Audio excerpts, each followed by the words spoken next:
कि एक ऑटो रिक्शे में लड़की बैठती है, जो ड्राइवर है वो गंदी मूवी लगा के सामने रख देता है और उसको इंसल्ट किया है कि ये क्या बदतमीजी है या क्या रवैया। वो स्टिल खामोश था और बिल्कुल ऐसा था कि जैसे कुछ नहीं हुआ, या अगर हुआ भी है तो अनइंटेंशनली हुआ है, इसमें उसकी कोई इंटेंशन इन्वॉल्व नहीं है। मैं नीचे उतर गई हूँ और मैंने उसको कहा है कि मैंने तुम्हारे साथ नहीं जाना। इतना वो फ्रस्ट्रेटेड इंसान था कि जब उसको मेरी तरफ से रिस्पॉन्स नहीं मिला, रिक्शे का दरवाज़ा जो है वो गुस्से से बंद किया और वहाँ से गालियाँ देते हुए दफ़ा हो गया। जब आप बैठे थे आपने देखा नहीं कि मूवी लगी है तो मैं इसके साथ बैठू ही ना? मुझे वो नज़र ही नहीं आई ना, मुझे बाद में नज़र आई है वो। आईजी पंजाब से इदारों से मेरी रिक्वेस्ट है, बल्कि हम्बली रिक्वेस्ट है कि खुदारा इस मामले पे जल्द से जल्द एक्शन ले। खुदा ना खास्ता वहाँ पे कोई न्यूली लाहौर आई बच्ची होती या कोई छोटी बच्ची होती। आपको पता है कि चिंची रिक्शा जो है उसे सेफ समझा नहीं था जाता, क्योंकि लड़कियों के साथ छेड़खानी होती थी। अब ऑटो रिक्शा भी सेफ नहीं है। ये अक्सा नाम की लड़की है, हॉस्टल में रहती है, ऑटो रिक्शा करवाती है। जब ऑटो रिक्शे में बैठती है, होता क्या है, जो ऑटो रिक्शा का ड्राइवर है वो गंदी मूवीज लगा के ऊंची आवाज में रिक्शे में रख देता है और इसको आवाजें सुनाता है, इसको वीडियो दिखाने की कोशिश करता है, इसे अपनी तरफ माइल करने की कोशिश करता है, लेकिन ये वहाँ पे चीखो पुकार करती है, बोलती है, जिसके बाद इसे वो गाली गलौज करता है और वहाँ से फरार हो जाता है। इस वकुए को 11 दिन हो गए आज, लेकिन अभी तक जो है कोई कार्रवाई नहीं हुई, अभी तक वो मुलजिम पकड़ा नहीं गया और वो इस तरह खुलेआम घूम रहा है। बाकी अक्सा मौजूद है, मैं अक्सा से कहानी जानता हूँ। अक्सा, ये वकुआ किस दिन का है? ये 11 जुलाई का है। 11 जुलाई का वकुआ है। आप कहाँ पे जा रहे थे? मैं धर्मपुरा की तरफ जा धर्मपुरा जा रहे थे। आपने किसी ऐप से रिक्शा बुक किया था कि? मैंने एक्चुअली मेरा फ़ोन थोड़ा मसला कर रहा था ऐप, तो मैंने सोचा कि चले मैं बाहर निकलती हूँ तो मैं रोड से ले लूँगी। बिल्कुल मैं पहले भी लेती थी, ऐसा कभी कुछ नहीं हुआ था, तो इस चीज़ का मुझे नहीं अंदाज़ा था कि ऐसा कुछ हो जाएगा। आप जैसी रिक्शे में बैठी थी उसने वहीं पे गंदी मूवीज़ लगा दी थी? मैं उस टाइम तो मैंने नहीं गौर किया, मैं अपने फ़ोन पे लगी हुई थी। जब वो उतर के गया है पीछे, जब उसने ख़राब होने का बहाना किया तो तब मेरे सामने नज़र पड़ी है, तो तब मुझे नज़र आई है वो। तो मूवीज़ की आपने फिर उसी वक्त फुटेज वगैरह बना ली? जी जी। थोड़ा डिटेल में बताएं सारा फिर कि ये इस वकुए के दौरान क्या हुआ, उसने गाली गलौज क्यों शुरू की? एक्चुअली जब वो पीछे उसने वो वीडियोस मैंने रिकॉर्ड कर लिए हैं, तो उसको अंदाज़ा हो गया था कि लड़की की नज़र पड़ चुकी है, तो वो पीछे गया है, रिक्शा उठा जान के उतर के पीछे गया, हो सकता है बेहतर बाद में माइल हो। जी जी। और उसके बाद वो सामान उठाने के बहाने जब आया है, तो तब उसने फिर वो सामान उठाने के बहाने ऐसे मेरा स्कार्फ जो था वो खींच दिया, तो तब मैंने थोड़ा उसको इंसल्ट किया है कि ये क्या बदतमीजी है या क्या रवैया। वो स्टिल खामोश था और बिल्कुल ऐसा था कि जैसे कुछ नहीं हुआ, या अगर हुआ भी है तो अनइंटेंशनली हुआ है, इसमें उसकी कोई इंटेंशन इन्वॉल्व नहीं है। फिर उसके बाद मैं नीचे उतर गई हूँ और मैंने उसको कहा है कि मैंने तुम्हारे साथ नहीं जाना, मैं तुम्हारे साथ ट्रैवल नहीं करना। तो जब वो इतना वो फ्रस्ट्रेटेड इंसान था कि जब उसको मेरी तरफ से रिस्पांस नहीं मिला, तो उसने अपने पीछे से एक ऑटो आ रहा था, मैंने उसको हाथ दिया है, तो वो जब पीछे वाला ऑटो रुका है तो उसको पता चल गया कि अब इसके साथ जाएगी, तो उसने अपने गुस्से का वो रिक्शे का दरवाज़ा जो है वो गुस्से से बंद किया और वहाँ से गालियाँ देते हुए दफ़ा हो गया। गालियाँ देते हुए दफ़ा हो गया। जब आप बैठे थे आपने देखा नहीं कि मूवी लगी है तो मैं इसके साथ बैठू ही ना? मुझे वो नज़र ही नहीं आई ना, ये शायद उसने वो रास्ते में ले। जी बिल्कुल, मुझे बाद में नज़र आई है वो, जब वो उतर के गया है। आपका तो ध्यान ही नहीं था, आप अपने तौर पे मैं बिल्कुल जी। किस जगह का ये वकूआ है? ये वारिस मीर कैंपस, वारिस मीर अंडरपास पे। इस वकूए को 10 दिन हो गए हैं, तो इस वक्त तक पुलिस क्या कह रही है? इस वक्त पुलिस ने 4 से 5 दिन गुजरने के बाद इस वाक़े की FIR की है, और फिर उसके बाद उसकी जो CCTV फुटेज है वो आज उसका वो उस पर प्रोसेस हो रहा है। आज CCTV फुटेज आज हासिल की है और आज नंबर प्लेट वगैरह उसकी पता लग गई है। जी।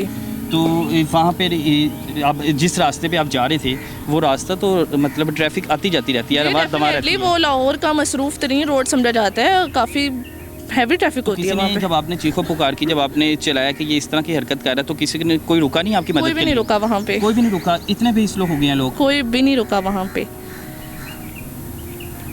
हैरत की बात। अब आपके सामने कहानी है सारी की सारी, और अक्सा खुद ही कह रही है। अक्सा, वैसे आप कहाँ से बिलोंग करती हैं? मैं बेसिकली फैसलाबाद से बिलोंग करती हूँ। फैसलाबाद से बिलोंग करते हो। ये सारा वकूआ, सारी जो मतलब स्ट्रगल है अपने इंसाफ लेने के लिए, आप खुद ही उस मुजरिम को पकड़ाने के लिए खुद ही स्ट्रगल कर रही है? जी डेफिनेटली। बिल्कुल कोई साथ नहीं अभी तक दे रहा? नहीं, फैमिली की सपोर्ट है लेकिन बैकअप पे है, लेकिन फ़िलहाल यहाँ पे चीज़ें मैं खुद ही मैनेज कर रही हूँ। आप खुद ही मैनेज कर रही हो, तो आपको कानूनी इदारों की तरफ से भी उम्मीद है कि उसे पकड़ लेंगे जल्दी? उम्मीद तो है, बाकी आगे क्या होता है इस बारे में कुछ भी नहीं कह सकती मैं फ़िलहाल। अक्सर मुझे बताइएगा कि जो सूरत हाल है, मेरे ख्याल से कि रिक्शे को, ऑटो को सेफ सवारी समझा जाता था, लेकिन अब ऑटो भी सेफ नहीं है। बिल्कुल डेफिनेटली।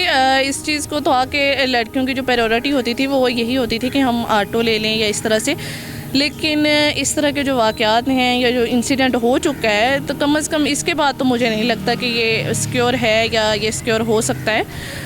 और दूसरी बात ये कि बहुत सारे लोग कहते हैं कि लड़की थी ये अकेली क्यों निकली, तो मेरा नहीं ख्याल इस बारे में। हम यहाँ पे हॉस्टलाइज हैं, हम यूनिवर्सिटी में हैं, तो मेरा नहीं ख्याल कि कोई इतना फ्री होता है हमारी कोई दोस्त या रूममेट कि वो हमारे साथ ट्रैवल कर सके। हर किसी के अपने अपने 100 काम होते हैं, तो हमें अकेले ट्रैवल करना पड़ता है। लेकिन जो सिक्योरिटी है वो प्रोवाइड करना, जाहिर सी बात है, अदारे इसीलिए बैठे हुए हैं। जितने भी आपके फ्रेंड्स हैं जो आपके सर्कल में हैं, उनको ये इतला दी गई थी तब? बिल्कुल डेफिनेटली। फ्रेंड्स भी आपके, मैं देख रहा हूँ कि कोई साथ नहीं, आप अकेली आई हुई हो इधर थाने में। एक्चुअली इस तरह से है कि सबका एक अपना अपना शेड्यूल होता है, उसको वो फॉलो करते हैं कोई भी। और मैं दूसरी बात ये है कि मैं किसी पे बर्डन नहीं डालना चाहती, मैं अपनी ज़िम्मेदारी खुद उठा लूँगी। पैगाम देना चाहती हैं कोई अदारों की होश के नाखून पकड़ लें, या कोई हुकूमत पाकिस्तान IG साहब को कोई रिक्वेस्ट करना चाहती हैं? जी बिल्कुल, IG पंजाब से इदारों से मेरी रिक्वेस्ट है, बल्कि हम्बली रिक्वेस्ट है कि खुदारा इस मामले पे जल्द से जल्द एक्शन ले। खुदा ना खास्ता वहाँ पे कोई न्यूली लाहौर आई बच्ची होती या कोई छोटी बच्ची होती, इवन के पिछले दिनों था कि एक ऑटो ड्राइवर ने माँ और बेटी दोनों के साथ ज़्यादती किया। इतने घटिया लोग हैं, इतने ज़्यादा घटिया। तो मेरा नहीं ख्याल कि इस बारे में सफ़र ट्रैवल के हवाले से वोमेन को सिक्योर फील होता होगा। लेकिन बात ये है कि इस चीज़ को हाईलाइट किया जाए, और ख़वातीन को चाहिए कि इस पे बोलें। ख़वातीन नहीं बोलेंगी तो कोई नहीं बोलेगा। अगर आपके साथ इस तरह का कोई इंसिडेंट हो जाता है खुदा ना खास्ता, तो बजाय उस पर चुप रहने के उसको हाईलाइट करें। इसमें आपकी इज़्ज़त में फ़र्क नहीं आएगा, बेइज़्ज़त उस बंदे को होना चाहिए। बिल्कुल ऐसे। अच्छा, आपने वैसे मौके पे पहुंच के वहाँ पे 15 पे कॉल करके इतला दी थी कि इस तरह यहाँ पे वकूआ हुआ है? सर मैं उस टाइम जो मेरी मेंटल हालत थी और जो उस टाइम जो मेरे पर गुजर रहा था, मैं वो चीज़ एक्सप्लेन नहीं कर सकती। लिहाजा मेरी फर्स्ट प्रायोरिटी थी वहाँ से निकल के, बस वहाँ से निकलना। आपने सोशल मीडिया पे इस तरह के वकूए देखे होंगे कि, या इस तरह की खबरें सुनी होंगी कि इस तरह ख़वातीन के साथ हो गया, इस तरह लड़कियों के साथ हो गया। कभी सोचा भी नहीं होगा कि मेरे साथ इस कदर हो जाएगा? कभी भी नहीं सोचा था, क्योंकि मुझे लगता था कि लाहौर बहुत ज़्यादा सेफ सिटी है, वहाँ पे तो ऐसा कुछ भी नहीं हो सकता। पुलिस इदारे इतने एक्टिव, ये वो। बिल्कुल ऐसे ही है। 10 दिन हो गए हैं वकूए को, क्योंकि कल सोशल मीडिया पे एक वीडियो वायरल होती है कि एक ऑटो रिक्शे में लड़की बैठती है और ये जो ड्राइवर है वो गंदी मूवी लगा के सामने रख देता है। इस वकूए को आपको बताया कि 10 दिन हो गए, लेकिन अभी तक मुजरिम पकड़ा नहीं गया, आज़ाद है। क्या इस चीज़ का इंतज़ार किया जा रहा है कि कोई और वकूआ हो? खुदा ना खास्ता कोई सुनसान जगह होती, अगर उसने इस हद तक गिर गया है तो खुदा ना खास्ता इसकी इज़्ज़त को भी हाथ डाल सकता था। अगर उसने निकाब खींचने की इसकी कोशिश भी की थी, लेकिन अल्लाह का नाम लेके रिक्वेस्ट है मेरी अदारों से कि जल्द से जल्द कार्रवाई करें, उस मुजरिम को पकड़े और ऐसे मुजरिमों को कैफरे किरदार तक पहुँचाए, तभी ये माशरा सुधरेगा। नहीं तो ऐसे हैवान जो है, ऐसे जानवर, ऐसे दरिंदे मेरे ख्याल से इस माशरे में रहने के लायक ही नहीं है। इजाज़त दें मुझे, अल्लाह हाफिज़।